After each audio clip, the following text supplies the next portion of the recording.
Assalamualaikum warahmatullahi wabarakatuh. Baik, sebelumnya kami mengucapkan terima kasih kepada Bapak Dr.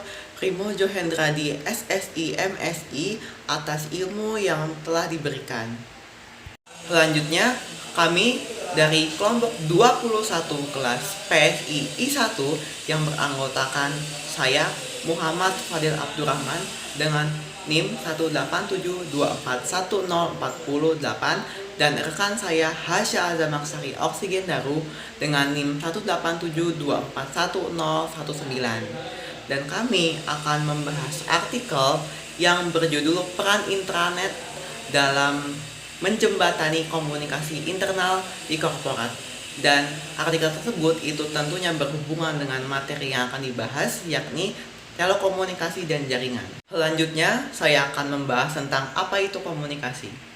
Jadi, menurut De Vito pada tahun 2021, komunikasi adalah pengiriman pesan yang dimaksudkan untuk mencapai pemahaman dan pengaruh antara pihak-pihak yang terlibat.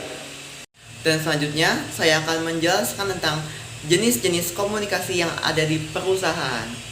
Yang pertama adalah komunikasi internal. Jadi, komunikasi internal itu adalah komunikasi yang terjadi di dalam perusahaan. Contohnya seperti rapat internal dengan tim, atau juga berkomunikasi dalam tim, dan juga dengan divisi lain yang masih dalam satu perusahaan. Lalu selanjutnya yang kedua adalah komunikasi eksternal. Jadi komunikasi eksternal ini adalah komunikasi yang terlibat atau berhubungan dengan pihak-pihak di luar perusahaan. Lalu contoh komunikasi eksternal adalah seperti berkomunikasi dengan klien dan juga bernegosiasi dengan mitra bisnis. Dan untuk selanjutnya, saya akan membahas tentang pengertian, tantangan, dan masalah dari public relation. Yang pertama ada pengertian. Jadi pengertian menurut Wijaja pada tahun 2001 yaitu public relation adalah suatu profesi yang mengurusi hubungan perusahaan dengan publiknya yang menentukan hidup perusahaan itu. Yang selanjutnya adalah tantangan dari public relation. Yakni adalah harus mampu berkomunikasi dengan baik kepada penerima informasi atau pembaca sehingga mereka dapat menerima informasinya dengan baik dan diharapkan selanjutnya dapat terjadi komunikasi efektif. Lalu selanjutnya saya akan menjelaskan tentang komunikasi berdasarkan hierarkinya. Yang pertama ada komunikasi vertikal. Jadi komunikasi vertikal adalah komunikasi yang dilakukan oleh pihak atasan kepada bawahan ataupun sebaliknya. Dan hal ini disebut juga two-way traffic communication. Lalu selanjutnya yang kedua adalah komunikasi horizontal. Jadi komunikasi horizontal adalah komunikasi yang dilakukan secara mendatar, yakni seperti antar anggota staf dengan anggota staf lainnya. Dan selanjutnya adalah hal-hal yang terkait intranet atau keamanan data yang akan dijelaskan oleh rekan saya Hasya Azamaksari Oksigen Daru. Baik, untuk topik selanjutnya akan dibahas oleh saya. Perkenalkan, nama saya Hasya Azamaksari Oksigen Daru dengan NIM 187241019. Untuk pembahasan topik berikutnya yaitu tentang pengertian intranet. Jadi apa sih yang dimaksud dengan intranet itu? Kalau dalam pengertiannya, intranet adalah suatu jaringan komputer pribadi yang menggunakan internet protokol dan konektivitas jaringan yang memungkinkan untuk berbagai perangkat dalam sebuah organisasi. Intranet berbeda dengan website pada umumnya. Website pada umumnya berorientasi untuk umum sehingga tidak membutuhkan autentifikasi untuk menampilkan isi yang ada di dalamnya. Sedangkan intranet berisi tentang suatu yang bersifat rahasia dan memerlukan autentifikasi ketika ingin menampilkan isinya.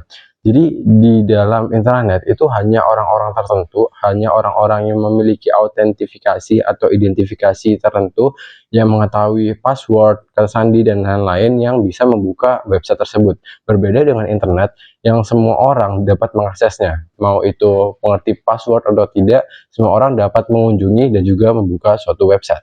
Baik, untuk selanjutnya, di sini saya akan membahas tentang manfaat intranet bagi corporate. Ada 4 manfaat di sini. Yang pertama yaitu komunikasi lebih efisien, yang seperti mempercepat penyampaian informasi dan pengumuman internal. Yang kedua yaitu kolaborasi lebih baik, yang dimaksudkan untuk memudahkan kerjasama tim melalui akses bersama ke dokumen dan alat kerja. Yang ketiga yaitu akses informasi terpusat, yang menyediakan tempat terpusat untuk mencari data, prosedur, dan arsip perusahaan. Yang keempat yaitu keamanan dan terkontrol, melindungi data perusahaan dengan akses yang terkontrol dan juga terorganisasi. Dengan keunggulan-keunggulan yang dipunyai oleh intranet ini, maka sebuah perusahaan akan memiliki suatu website yang lebih terjamin, yang lebih terkontrol, dan juga lebih mengefisiensikan waktu kerjanya. Dengan itu, intranet akan lebih unggul daripada internet karena memiliki keunggulan-keunggulan yang tidak dimiliki di situs internet. Baik, yang selanjutnya yaitu keamanan data pada intranet. Apa sih keunggulan keamanan data pada intranet sampai ke sebuah perusahaan mengadopsi sistem intranet daripada internet? Di sini ada 3 peran keamanan data dalam intranet. Yang pertama yaitu keamanan intranet. Sistem keamanan sangat penting untuk melindungi jaringan lokal kantor dari akses pihak luar. Pemasangan firewall di pintu masuk jaringan diperlukan untuk mencegah akses tidak sah.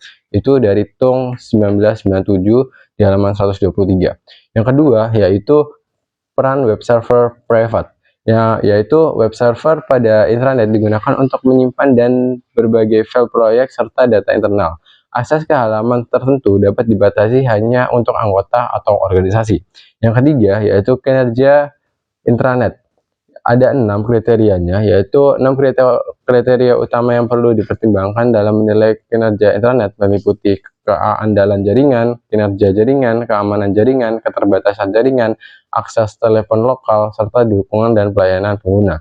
Menurut Rosalind Racing dan juga Dave Taylor dalam TUNG 1997 di halaman 76.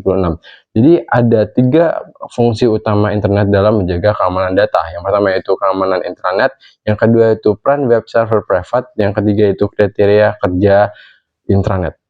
Baik, untuk selanjutnya yaitu kita masuk ke dalam kesimpulan. Kesimpulan dari semuanya yaitu intranet adalah jaringan internal yang dirancang untuk kelompok pengguna tertentu dengan akses terbatas melalui keamanan atau kata sandi. Memungkinkan komunikasi dan kolaborasi yang lebih efektif di dalam perusahaan. Intranet memfasilitasi berbagai pengetahuan, ide, serta penyimpanan dan distribusi informasi dengan cepat dan aman, yang mendukung peningkatan produktivitas melalui akses mudah ke informasi berkualitas. Selain itu, intranet membantu merampingkan proses distribusi dokumen, mengurangi biaya pencetakan, dan memperkuat komunikasi internal. Penggunaan intranet telah diterapkan secara global menjadi alat penting yang dikelola oleh public relation untuk mendukung kelancaran arus informasi dan koordinasi di dalam organisasi. Mungkin itu saja presentasi dari kelompok kami, kelompok 21. Jika ada salah kata atau perilaku yang tidak berkenan, mohon untuk dimaafkan. Mungkin sekian saja presentasi dari kelompok kami. Wassalamualaikum warahmatullahi wabarakatuh.